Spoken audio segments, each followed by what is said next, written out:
dowladda jabuuti ayaa khafiifisay mudo saarnaa dalka jabuuti caabuqa covid-19 oo dalkaas soo gaadhay isla markaana saameyn xoog leh ku yeeshay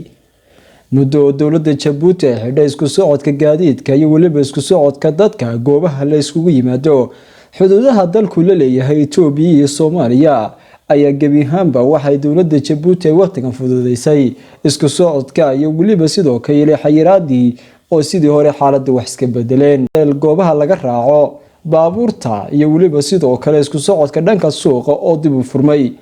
dalka jabuuti oo soo gaadhay cudurka covid-19 bishii afraad bilowgeedii aynu soo dhaafnay ayaa waxa uu saameyn xoog leh ku yeeshay dalkaasi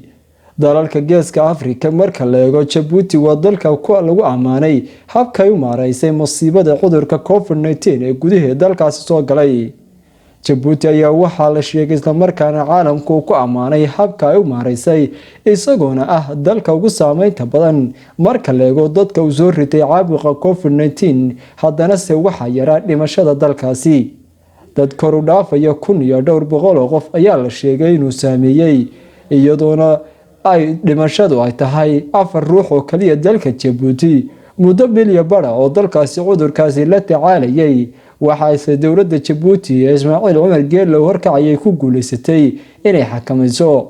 iyadoona dowladdu ay ka gashay dadaal xoog leh guddiga covid-19 ee dalka jabuuti iyo weliba dowladda jabuuti ayaa lagu amaanay doorka ay ka ciyaareen caabuqaas inay khatartiisa ay hoos u dhigaan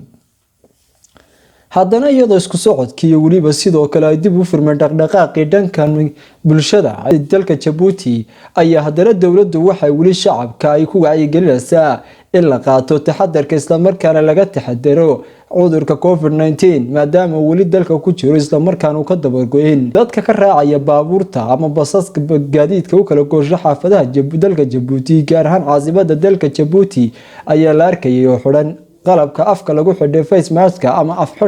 afxidhka isla markaana qaadanaya taxadarka weli dowladda iyo weliba guddiga covid-19 ayaa